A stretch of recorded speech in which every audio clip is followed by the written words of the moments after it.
On voulait vous raconter l'histoire de la Grangette. Un jour, on se promenait sur notre terrain.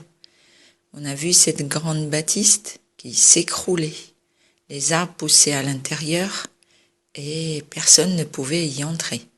On se serait cru dans la Belle au bois dormant. Le prince charmant était là. La princesse n'était pas endormie, mais les murs étaient de pierre, les arbres tornitrués au-dessus du ciel, le toit était tombé, la toiture écrasée, les poutres en vrac sur le plancher.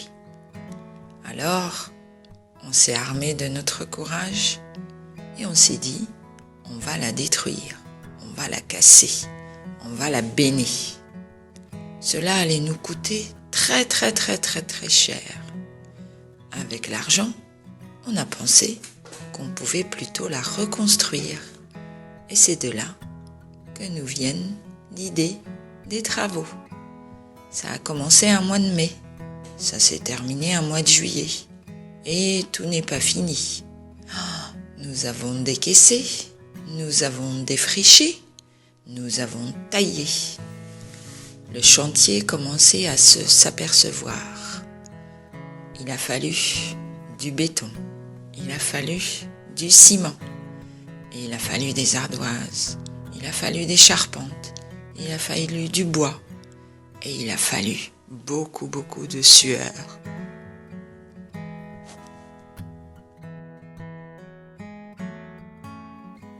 Alors vous vous demandez de quoi elle est faite, de quel bois elle se chauffe. Elle n'est pas en carton, elle n'est pas en bois, elle est plus solide que ça. Les murs sont en pierre et chaux, le toit est d'ardoise, le sol est de béton, la charpente est en bois, les fenêtres sont de verre. Le vent va à présent souffler, secouer, taper. Elle ne s'envolera pas.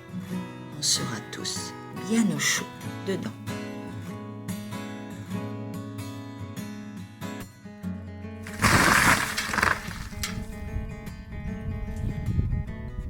Chaque chantier a son histoire. D'abord, le défrichage du chantier de la Belle au bois dormant. Une vraie serre endormie. Il a fallu user de la hache, de la serpe, de la pioche, sous un soleil tapant, 40 degrés à l'ombre, mais rien n'y faisait.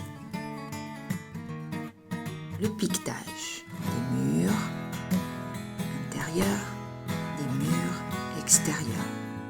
Un clou et un marteau font l'affaire et tout le monde s'y met. Les murs sont enfin prêts.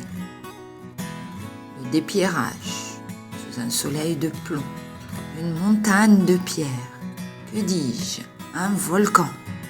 Heureusement, tout le monde a participé. Les voisins, les badauds et même les gens venus de très loin emmenaient chacun leur petit butin de pierre. Celui-là voulait reconstruire un mur, celui-là voulait buser un fossé et l'autre voulait rempierrer une route qui le menait jusqu'à la construction de sa maison. La reconstruction justement des murs. Papy, frère éveillé, une pierre par-ci, une pierre par-là, les murs se bâtirent. La chaux et l'enduit. Une pelle de chaux par-ci, 2 pelles de sable par-là, 1000 fois répété, 1000 fois le son de la bétonnière qui nous berçait dès le réveil. La charpente, une belle construction. Ça a été un moment super émouvant. On aurait dit un orfèvre qui dresse son bijou au sol et on voyait bien que la toiture se dessinait. Cela a nécessité beaucoup de dextérité et surtout beaucoup de patience. Oui, notre chantier a été arrêté. 2 mois. 2 mois, la charpente était au sol au lieu d'être sur le toit. Lorsqu'elle fut enfin bâtie, la pose d'ardoise prit beaucoup de temps. Ils prirent beaucoup de risques, mes 2 couvreurs. Que dis-je, 3, parfois 4. Puis, un jour, l'électricité est arrivée. La lumière fut. Puis enfin, l'eau. Ah, l'eau est arrivée. Kiriko était content. Il allait pouvoir nourrir tout le village. Et tout le monde commence à chanter, à danser, comme nous tous aujourd'hui.